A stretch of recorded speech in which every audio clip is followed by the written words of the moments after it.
తల్లిదండ్రుల్ని బాధ పెట్టిన ఏ పిల్లలు వాళ్ళ సక్సెస్ని కంటిన్యూస్గా చూడలేరు. మన హైదరాబాద్లోనే ఉండే నాగమారుతి శర్మ గారు, ఆయన సిబిఐ స్పెషల్ కోర్టు జడ్జిగా పనిచేశారు. ఆయన రామాయణం అంటే ఇంకా ఆయన అదే మార్గంలో ఉంటాడు. ఆయన ఒక మాట అన్నాడు, నేను ఇవాళ సుఖమైన జీవితం, ఆరోగ్యకరమైన జీవితం, సంస్కారవంతమైన జీవితం గడుపుతున్నాను అంటే దానికి కారణం నా తల్లిదండ్రులకి నేను సేవ చేయటమే అన్నాడండి. మీరు లంచం తీసుకోవచ్చు కదా, వాళ్ళంతటి వాళ్ళే ఇస్తున్నప్పుడు అని అంటే ఆయన ఇంకొక మాట అన్నాడు, ధర్మం తప్పితే మరణించినట్టే కదా, అది తెలిసి ఆ ప్రశ్న ఎలా అడుగుతారు అన్నాడు ఆయన. వీళ్ళు మానవ లోకానికి దిక్సూచులు వీళ్ళు. ఇవి వాల్యూస్ అంటే ఇవి. నాకు జీతం ఇస్తున్నప్పుడు మీ దగ్గర నుంచి లంచం తీసుకోవడం ఏమిటి? లంచం ఇచ్చేవాడు నవ్వుతూ ఇస్తూ లోపల ఏం సంకల్పిస్తాడు?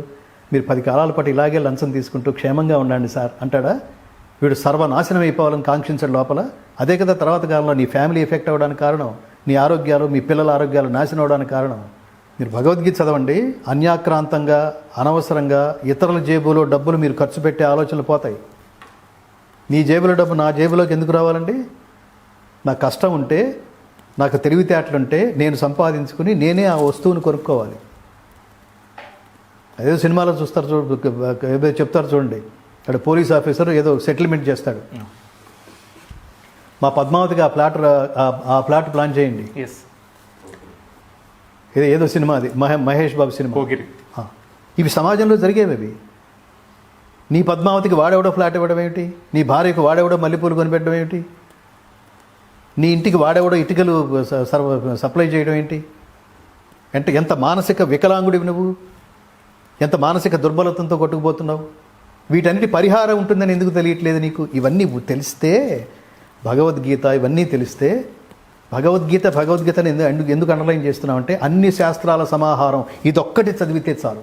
గీత సుగీత కర్తవ్య కిమన్యై శాస్త్ర విస్తరై యా స్వయం పద్మనాభస్య ముఖపద్మ వినిశ్రిత. సాక్షాత్తు పరమాత్ముడి ముఖపద్మం నుండి వెలువడిన మహోత్కృష్టమైన కర్తవ్య బోధ, దివ్యవాణి, మహోత్కృష్టమైన మానవ జాతికి అందించే సందేశం ఉండగా ఇతర శాస్త్రాలతో పనేంటి? అందుకని కన్ఫ్యూజ్ కాకండి. వేదాలు వదిలిపెట్టేయండి, శాస్త్రాలు వదిలిపెట్టేయండి, ఉపనిషత్తులు వదిలిపెట్టేయండి. వీటన్నిటి సారమే భగవద్గీత.